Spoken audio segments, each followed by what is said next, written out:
This podcast is brought to you by Aetna.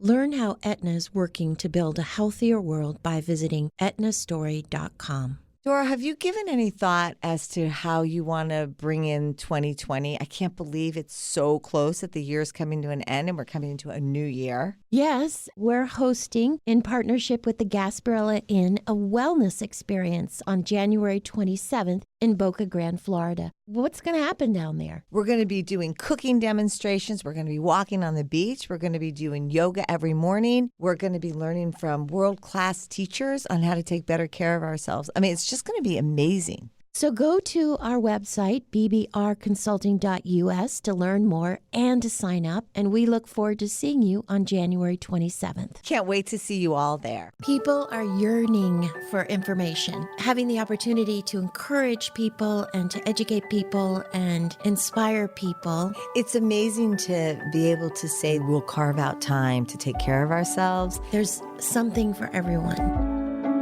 Ronan Tynan is an Irish tenor, physician, and former Paralympic athlete who won 18 gold medals and set 14 world records. Ronan gained international acclaim as a member of the Irish Tenors. You can read about his extraordinary life in his autobiography, Halfway Home, My Life Till Now. Ronan is here to speak to us about the transcendent power of music and how music can help us live more fully in the moment. But most importantly, Ronan Tynan is a dear friend. Ronan, welcome to Health Gig. Welcome, Ronan.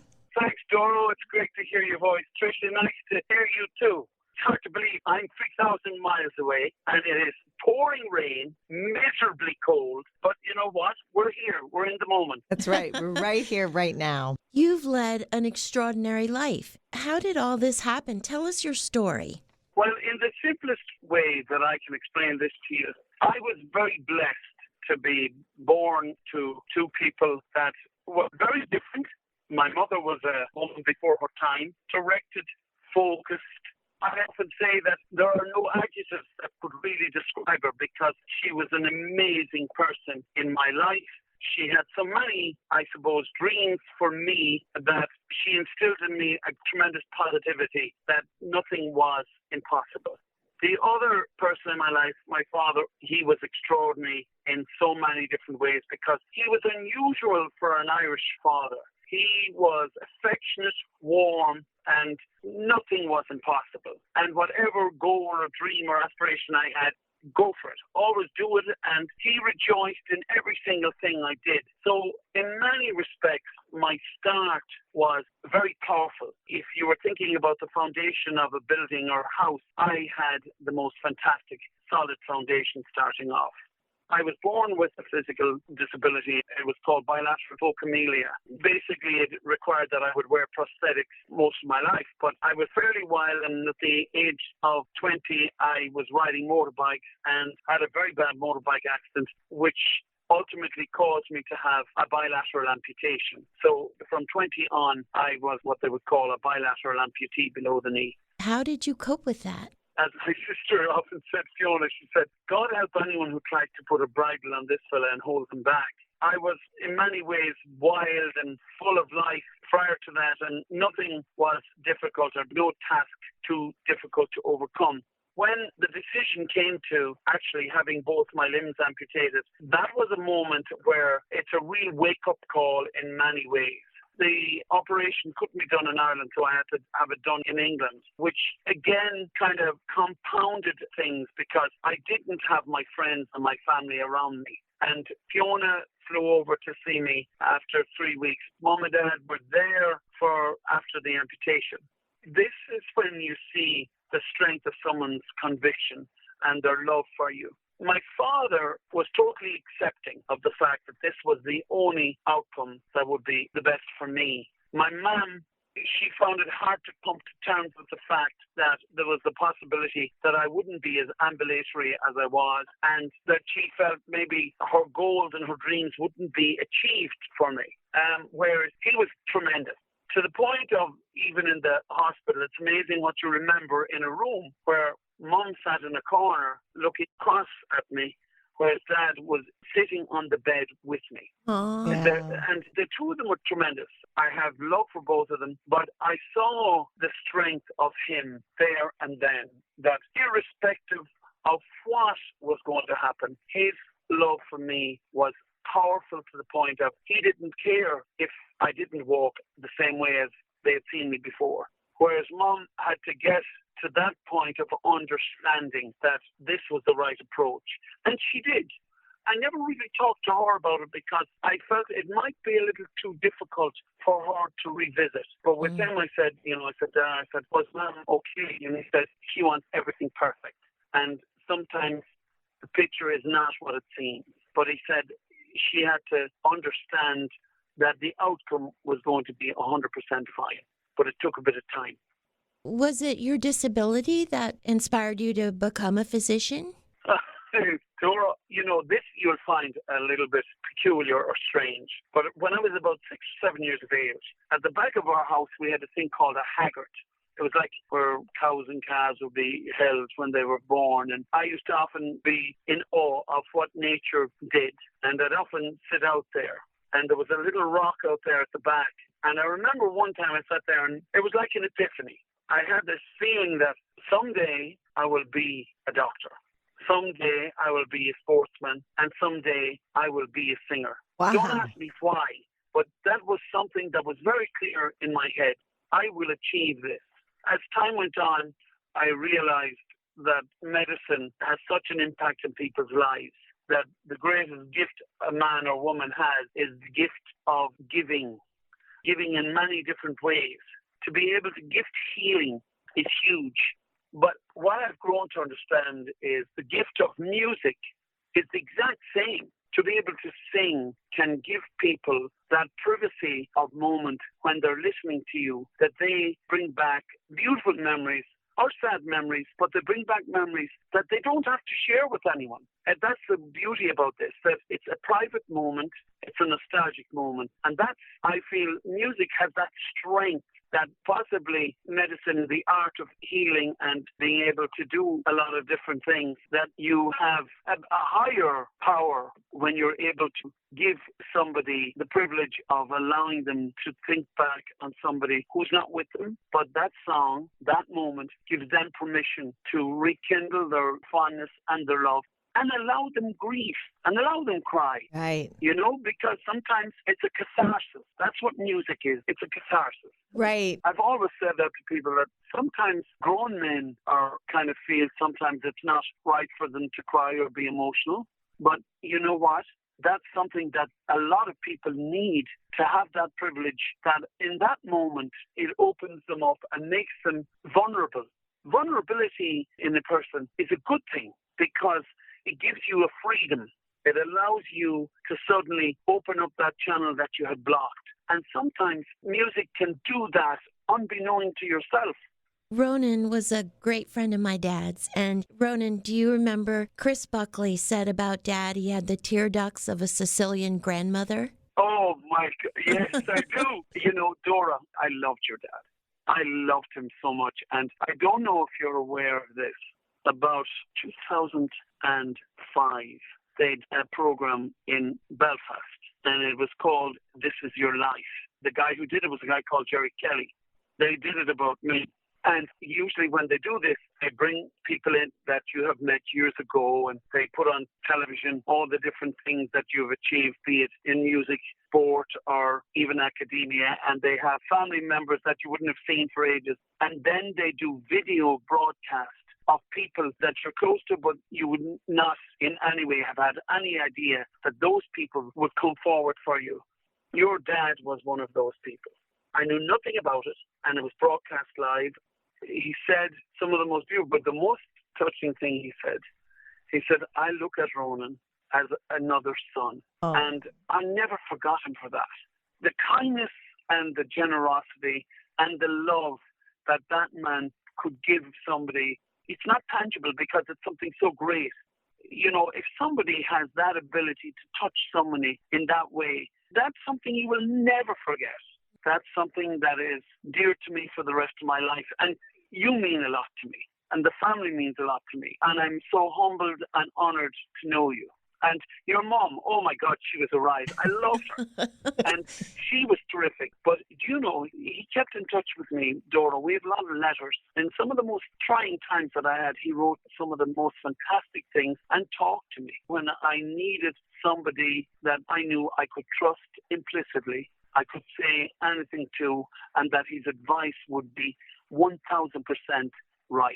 Well, he loved you, and one of the most remarkable things for our family was that you were there the day that Dad died and sang him home, which was such a beautiful thing for us. Oh, yeah. I'll never forget that. Do you know, Doro, that night, and I know it's very sad, but that night when I came into him, it was amazing. He was as cognitively aware. And he said, oh, Ronan. And I said, sir, it's great to see you. And I said, you're looking good. And you know what he said to me? He said, you need to clean your glasses. And I cried. I said, oh, my gosh. I said, you're amazing. The people who cared for him and loved him, he meant so much to so many. And I wasn't unique. I'm sure, Doro, that there are millions of people he touched with his kindness and his understanding. And that night, he started to mouth the words with me. And it was very special. It was extraordinary. It was something that I will cherish and thank the good Lord above for giving me that privilege to be by his side. Doro said it was an incredible experience for everybody to have you there. And one thing that when we were talking about and preparing for this podcast with you is we were thinking, since music is your voice and you can literally take that music with you wherever you go, we know that that was a really important moment for Doro and her family when you were there. But were there other places that you can use your voice? What was most memorable or unusual places where you have your voice and you can use it and start singing? There have been moments in my life where my voice has not just given solace to people. After 9/11, I sung at a lot of funerals. Many of the people I had never met in my life, but being there and singing, and I've always felt to give back is so much easier. And the country has been amazing to me. I will never be able to give back what's been given to me. But I think people have to understand something. The power that music has in touching the soul is so great and so amazing from many levels. But from a spiritual level, music gives more to people because it allows them the freedom to let the music do a healing for themselves. And they don't have to share that moment, that song, that piece of music or that instrument or the combining orchestra, the way it moves you. That's a very precious moment, and it allows you to be selfish because you don't have to share your thoughts with anyone. It's your thought, and it's what the emotion has given to you. It's something that it's been given to you. Whatever it does for you, be it allowing you the freedom to open up some area in your soul or in your heart that was blocked, it is a catharsis. And I've always said that music can be cathartic on so many different levels. And toughest man or woman in the world will always be moved by something, by music. Always. I can bet my bottom dollar on that. Oh, we so agree with you on that. And again, in exploring how music can bring you back to the moment and where you can feel fully alive in that present moment and gives you this sensation in our experience, listening to you sing and then listening to others sing or just in music, that there is something greater than ourselves, that we're part of something and that we transcend. Can you talk about that transcending power of music? You know, the funny thing is, I'll let you in on something. Many years ago, I was asked to help some of the Special Olympians be able to go to the Olympics and to aid in their financial endeavors. So I wrote this song. The group were from Rochester, and I sent them the song, and I went up there, and I was as sick as a dog. For some reason, I had got the flu or whatever. But anyway, when I met them, it was an open door of unconditional love. No judgment. They didn't care how you looked, how you appeared. They poured their soul into singing the song. It was a way in which I felt music transcended everything. It transcended the disability. It transcended their challenge. Because at that moment, we all integrated for one thing, for them.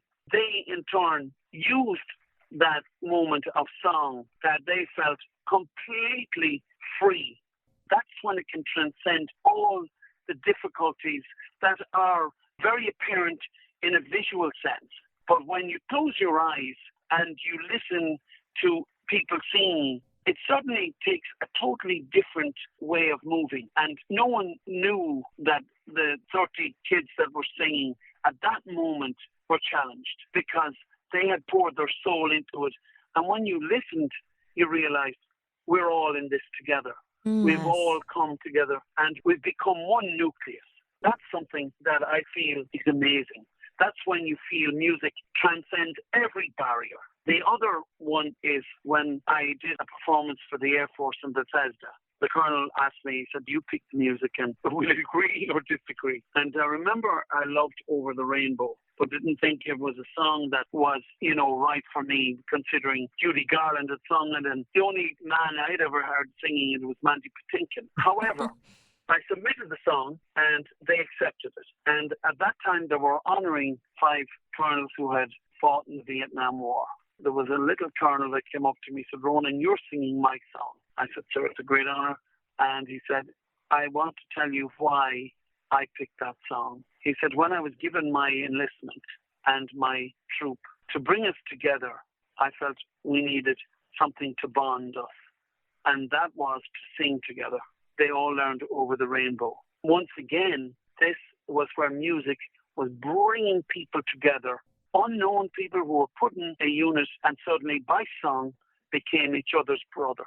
And so that's the powerful entity of what music does.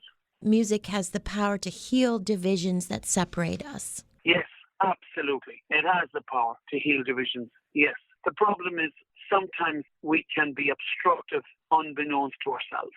Sometimes we just have to stop and allow a beautiful piece of music, be it instrumental or whatever the case may be it Dvorak, Rossini or Puccini, whoever it is, but suddenly, no matter how much anger or contempt that people can have for each other, sometimes a piece of music can bring people and unify people in the most amazing way. Every time I hear the music from Schindler's List, I nearly cry because of what that music brought to that piece. And music has that power. And, the good Lord above obviously made that happen. He said, here it is. You work and figure out how this comes together and then come and realize that in the finality of life, what do? We sing. We sing in praise and we sing in thanks. They're powerful emotions. If you had to choose one piece of music that you feel, is that impossible? I was going to say that you feel offers an experience of pure transcendence or can lift people up. Or yourself up, right? Doro, I've always said that when I sing a song, that moment, that time, that song is the most important song to me. I've always said I don't pick a favorite, don't have a favorite. But there is a piece, and it's from Finlandia, that's called Be Still My Soul. I don't know what it is about that piece. It's so powerful and so beautifully moving. I remember doing an album, and that was the one piece that when I sang it, I was very touched by what it did and the words. I have been privileged to sing with some amazing people. You remember this. Your dad loves country western. He loves country western music, and he loved the singers, as we all know. But there was a song that Vince Gill sung, Go Rest High. I recorded that with Vince, and I remember in the recording, we were both to do the harmonies and stuff, and Vince got very emotional. A song can be so powerful and so moving that you have to sometimes remove yourself from it so you can give it everything. I wrote a song for my mother called Passing Through, and I remember recording it. I think I cried for nearly half an hour trying to do it. The thing is, that was one of the best ways for me to be able to overcome what had happened. Music has that ability to get you to a point where you are at one. You finally understood that the person you loved is still there for you in spirit, if that makes sense. I remember when your dad asked for the last full measure of devotion. That was so powerful in so many ways. And the problem that I felt more than anything is, could I do justice to the piece that would respect your dad to the highest level that I could give? And I had to fight with myself a little to try and tailor this. As a performer, sometimes you can really beat yourself up when you've been asked to do something so special for somebody you cared so much for that you nearly put yourself into a loop, and then suddenly you ask that person to take over and say, "Me strength to do this and do it the best way I can for you." And that's when you realize the power of a piece, particularly if you have somebody in mind at that moment. That piece takes on a totally different meaning. Mm-hmm. You know? It was amazing. Just amazing. Anyway, not to worry. Dora and I practice meditation and we practice yoga. But what we also find, though... Oh, brilliant. Yeah. I should be doing that. Yes. What we find, though, with music, you could use your music as a meditation in a way, because you can take that when people are driving their kids to school or they're making dinner or working out. We're suggesting that listening to music could be a mindful practice. Oh, yeah. Do you think so? I agree 100%. Let's be real about this. When we're doing exercise, you don't want an aria to exercise to. You want something with a beat. Mm-hmm. And something that makes your heart begin to move with the beat. I mean, if you're like me, I hate exercising, but I have to exercise. If I have music that keeps a rhythm and a time, you drive on. It transforms your relationship to working out. From one of anger and frustration to, I enjoy that. Exactly. That's the power of music. Tell us about your routine with music. Do you just sing for fun? Or were you singing when you were trying to get all the horses in today? I was looking at this weather thinking, oh, for God's sake, come on, give us a break here. I had Grace beside me with her 23-day-old little colt, and she was whimpering to him when the other man called me on the phone.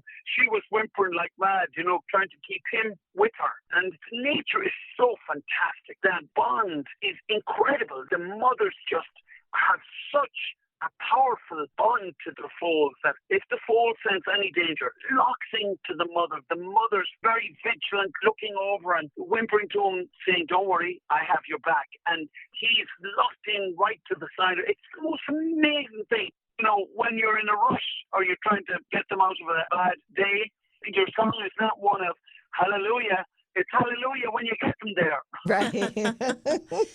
Going back to the rock you were sitting on when you were 6 or 7, right? Yeah. You decided that in your life you were going to be a physician, you were going to be an athlete, and you were going to be a singer. That's one thing. But you have an amazing voice that fills stadiums. How did that happen? When did you know you had that?